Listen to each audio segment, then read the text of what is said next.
KBR news కి స్వాగతం. అధ్యక్ష, గౌరవ సభ్యులు చెప్పినట్లు 2018, 2023లో నోటిఫికేషన్ జరిగింది. అధ్యక్ష, 2023 నోటిఫికేషన్ వచ్చేగల కోర్టు కూడా అది తప్పడతాం జరిగింది అధ్యక్ష. ఎందుకంటే మీకు తెలుసు, సబర్వాల్ జడ్జిమెంట్ ఉంది. వర్టికల్ హారిజాంటల్ రిజర్వేషన్ అనేది మనం పాటించాల్సిన అవసరం ఉంది.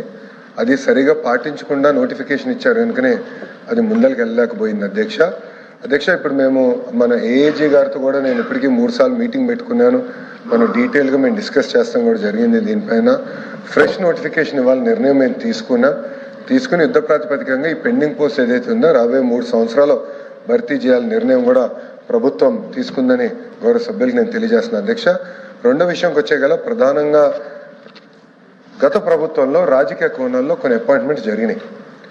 దానివల్ల ఏంటంటే అసలు ఎంతమంది అవసరం ఉంది యూనివర్సిటీలో, ఎవరు ఏ పని చేస్తున్నారు, ఒక మ్యాన్ పవర్ ఆడిట్ అనేది చేయాల్సిన అవసరం ఉంది.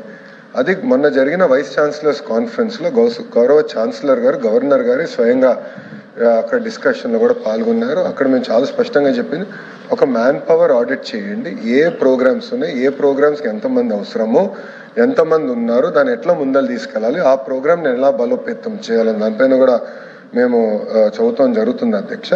సో అది అయిన తర్వాత నాకు కరెక్ట్ క్లారిటీ వస్తుంది. ఏంటంటే ఇంకా ఫర్దర్ మేము నిర్ధారించింది గ్యాప్స్ ఉంది, ఇది క్లారిటీ ఉంది కనుక దీనిపైన నేను స్పష్టంగా చెప్తున్నా. ఒక ఆడిట్ అయిన తర్వాత మాకు కరెక్ట్గా అవగాహన వస్తుంది, ఎంతమంది నియమించాలి ఏంటనేది ఒక అవగాహన వస్తుందని గౌరవ సభ్యులు చెప్తున్నాను. వెయిటేజ్ టు కాంట్రాక్ట్ ఎంప్లాయీస్ అనే విషయం పైన దీన్ని నేను లీగల్ ఒపీనియన్ మేము తీసుకుంటున్నాం అధ్యక్ష. ఎందుకంటే చేయాలని తప్పన మాకుంది, కానీ లీగల్గా రేపు మన ఇబ్బంది పడకూడదు అధ్యక్ష. ఎందుకంటే మీరు చూసారు 150 రోజులు చరిత్రలో ఎప్పుడు జరిగిన విధంగా డిఎస్సి పూర్తి చేశాం. 16,000 మంది ఉపాధ్యాయులు మనం భర్తీ చేశాం. దానికి కారణం ఏంటంటే గతంలో జరిగిన నోటిఫికేషన్స్ అని మేము తీసుకున్నాం. కోర్టులో ఎందుకు ఇబ్బందులు పడ్డామనేది కూడా తీసుకున్నాం.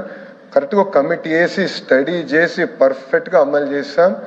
ఇంకా దాన్ని ఫైన్ ట్యూన్ చేసుకోవాల్సిన అవసరం ఉంది. దాంట్లో భాగంగా కాంట్రాక్ట్ ఎంప్లాయీస్ విషయం కూడా ప్రభుత్వం సునుకంగా ఉంది.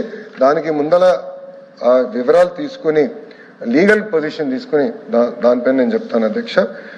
క్షమించాలి, నేను సమాధానం చెప్పేటప్పుడు 3 సంవత్సరాలు అని చెప్పాను అధ్యక్ష.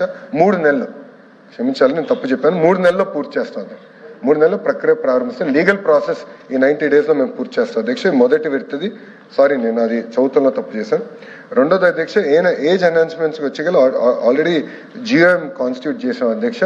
జియోఎంలో డిస్కషన్ జరుగుతుంది. అది జియోఎం క్లారిటీ ఇచ్చిన తర్వాత గౌరవ సభ్యులు తెలియజేస్తున్నారు అధ్యక్ష. అంతేకాకుండా అధ్యక్ష, ఇది ప్రజాప్రభుత్వం, ప్రజల సమస్యలు పరిష్కరించడానికి మేము ఉన్నాం. నేను కూడా కమిషనర్ గారికి క్లియర్గా చెప్పా, మన స్కూల్ ఎడ్యుకేషన్ అయితే ప్రతి వారం సంఘాలని కలుస్తున్నారు. ఆ సేమ్ వే ఇప్పుడు మనం కూడా హైయర్ ఎడ్యుకేషన్ కూడా కొన్ని సంస్కరణలు తీసుకొచ్చే అధ్యక్ష. కమిషనరేట్స్ కూడా బలోపేతం చేస్తున్నాం. ఆ బిల్లు కూడా వస్తుంది. దాంట్లో స్పష్టంగా నేను హైయర్ ఎడ్యుకేషన్ కమిషనర్ గారు కూడా క్లియర్గా చెప్పాను. ఆయన కూడా కూర్చోవాలి, సంఘాలని కలవాలి, వాళ్ళ సమస్యలు తెలుసుకోవాలి, పరిష్కరించే మార్గంలో ముందరికి వెళ్ళాలి అధ్యక్ష. సో ఈ డిస్కషన్ అనేది కంటిన్యూస్గా జరగాల్సిన అవసరం ఉంది. కేవలం కౌన్సిల్ ఉన్నప్పుడే సమస్యలు తెలుసుకుంటాం కాదు, ప్రతి వారం కూర్చోవాలి, ఇష్యూస్ అన్ని తీసుకోవాలి, దాంట్లో ఎన్ని పరిష్కరించాం, ఎన్ని పెండింగ్ ఉంది, ఎన్ని పాలసీ ఉంది, ఎన్ని ప్రభుత్వం మళ్ళీ డిస్కస్ చేసి రావాలి కూడా నేను పర్సనల్గా రివ్యూ చేస్తాం జరుగుతుంది. సో ఇది చాలా సీరియస్గా తీసుకుంటున్నాం. ఈ నియామకాలు తప్పనిసరిగా యుద్ధ ప్రాతిపదికన పూర్తి చేస్తాం. రాబోయే 3 నెలల్లో ఈ లీగల్ ఇష్యూస్ అని రిజాల్వ్ చేసి నోటిఫికేషన్కి ముందెళ్తాం. 3 నెలలు. Thank you.